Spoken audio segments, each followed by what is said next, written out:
I've run out of quirky, entertaining intros, but my hat has a map on it, which is pretty cool. It's A-okay to identify with A. Identify with A. Identify with A. Hey everyone, and welcome to the third and final part of the asexuality and aromanticism video trilogy. Again, here is the clickable master menu of all the ace terms we're covering in this three-part project. Take a minute and read around. For those of you on mobile, time signatures in the description. I'll hang out while you explore for a bit. A-okay. It's A-okay to identify with A. Alright, that's enough of that. Let's jump right back into learning some awesome ace and aro terms, and why don't we start with a few pieces of slang. Milo, can you break down the phrase no Romo for me? No Romo is one of my favorite aro terms to use because it's sort of a play on the term no homo, which is based in homophobia and a fear of being seen as gay, but no Romo is a really pretty convenient term that communicates the type of attraction that an aromantic person has for someone and clarifies that there are no romantic feelings involved. I sort of want to lick your face. No Romo though. Your face is really pretty and I sort of want your entire body wrapped around my body. No Romo. Man, I love you 100% platonically. No Romo. Thanks, Milo. I've also heard the word asexy. Christy, can you explain this term? Asexy is a slang term used by the asexual community.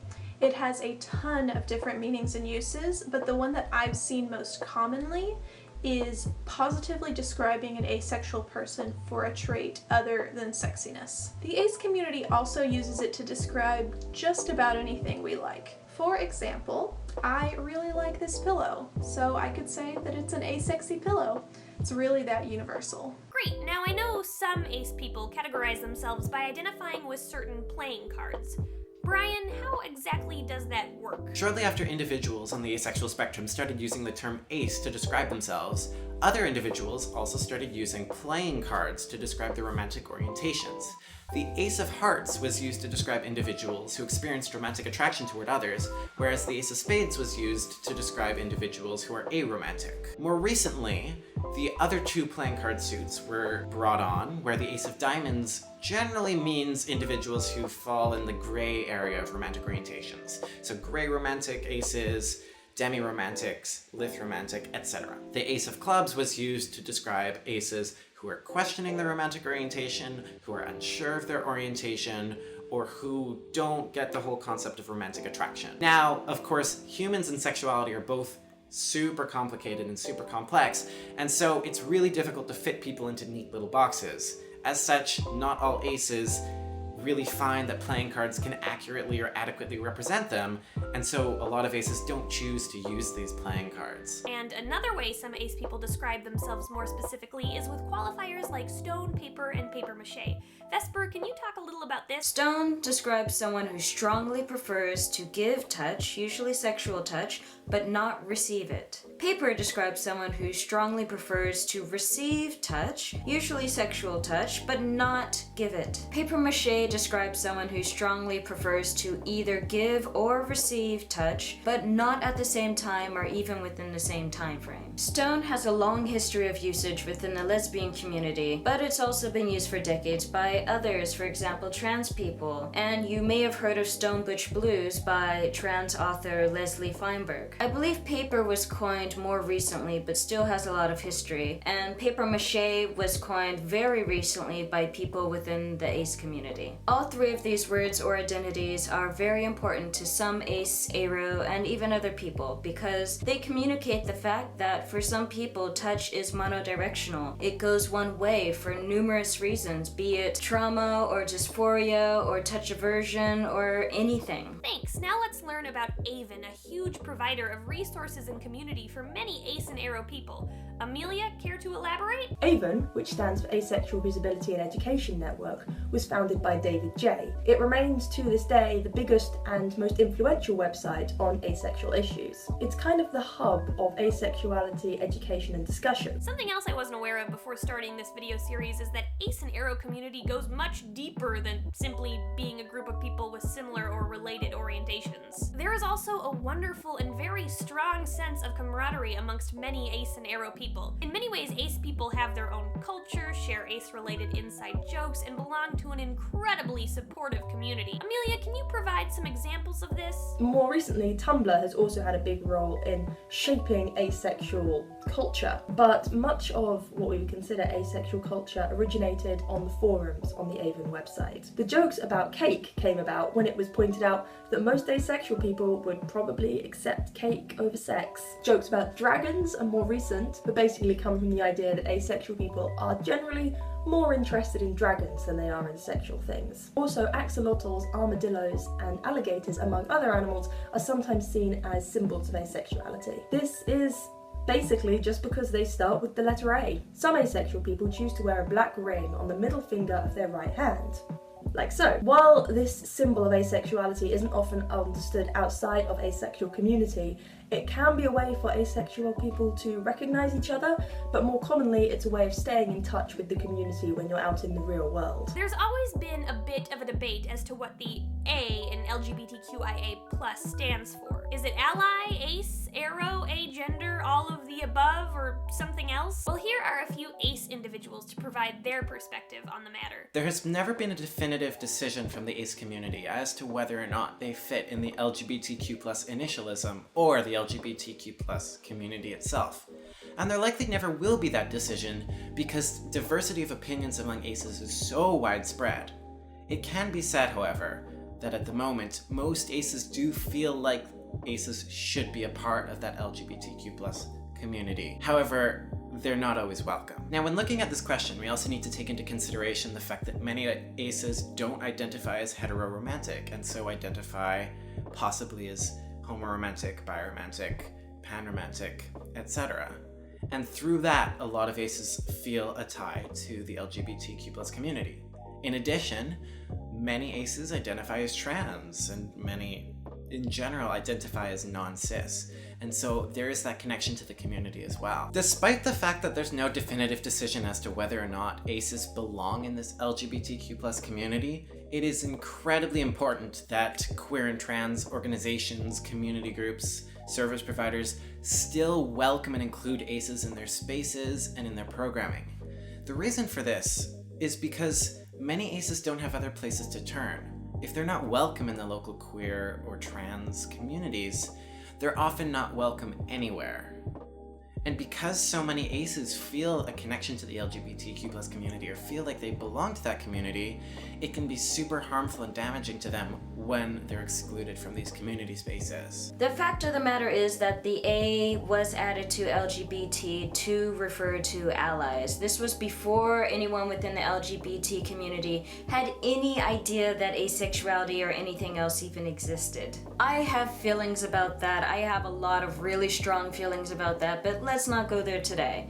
Regardless of whether you think the A should stand for ally or not, it also stands for asexual and aromantic. Whether or not a particular ace or aro person identifies as part of the LGBTQIA community is up to them. It's a very personal decision, a very personal identity.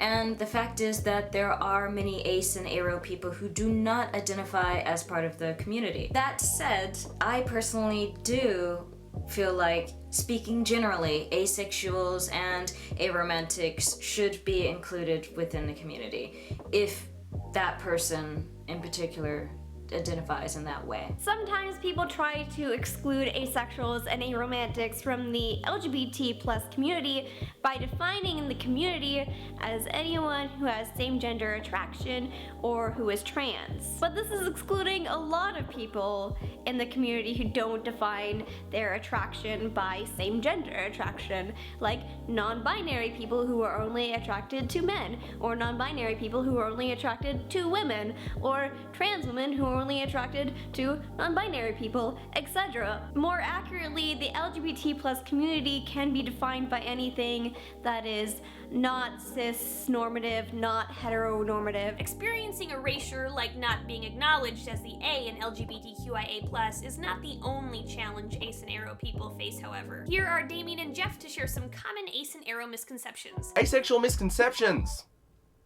Here are some of them. Asexuals don't exist. Hi. There are no asexual men. I. Asexuality is the same as celibacy. Nah. Sexuality is a choice. It's not. Asexual people can't fall in love. I have. Asexual people can't have sex. I have. Asexuality is just a phase that you'll grow out of. While I acknowledge and believe that sexuality can be fluid, for most this is not the case. Okay. It's just a hormone problem. Nope, that's not what asexual means. Calling me a plant wasn't funny the first time. Maybe if you educate yourself, you'll realize that some words in the English language actually have more than one meaning. Surprise! Getting laid will fix that. Probs won't. You can't know for sure unless you've had sex. You can. All asexuals are virgins. Nope. Asexuals are really just guys in denial. I actually get this one a lot, but here's the thing. I came out as gay for a year due to confusion. Why would I bother going back in the closet when I can barely bother walking to the bathroom? Asexuals are just faking it for attention. This is totally true. You got me. You're a genius. You figured it out. All of these have been directed at me at least once, so I feel your pain. Some people claim that demisexuality is the same thing as choosing not to have sex with someone that you are not emotionally close to. Instead, demisexuality is a legitimate orientation where someone does not truly experience sexual attraction unless there's a bond or an attachment formed. Amatonormativity is another challenge many ace people face. Amatonormativity is the assumption that a central, amorous, exclusive relationship is the norm for humans. That it's a universally shared goal in the sense that it should be aimed at in preference to other relationship types. My goals just include remembering to put my background music in the description of my videos and having the self-control to not eat 2 whole pizzas. Amatonormativity, for lack of a better word, is just dumb. Amatonormativity is when my 10-year-old students tease me about being 30, single, and childless. Amatonormativity is when your parents expect you to get married, supply them with grandchildren, and live happily married ever after. Amatonormativity is when society frowns upon you and your relationships because they're not monogamous,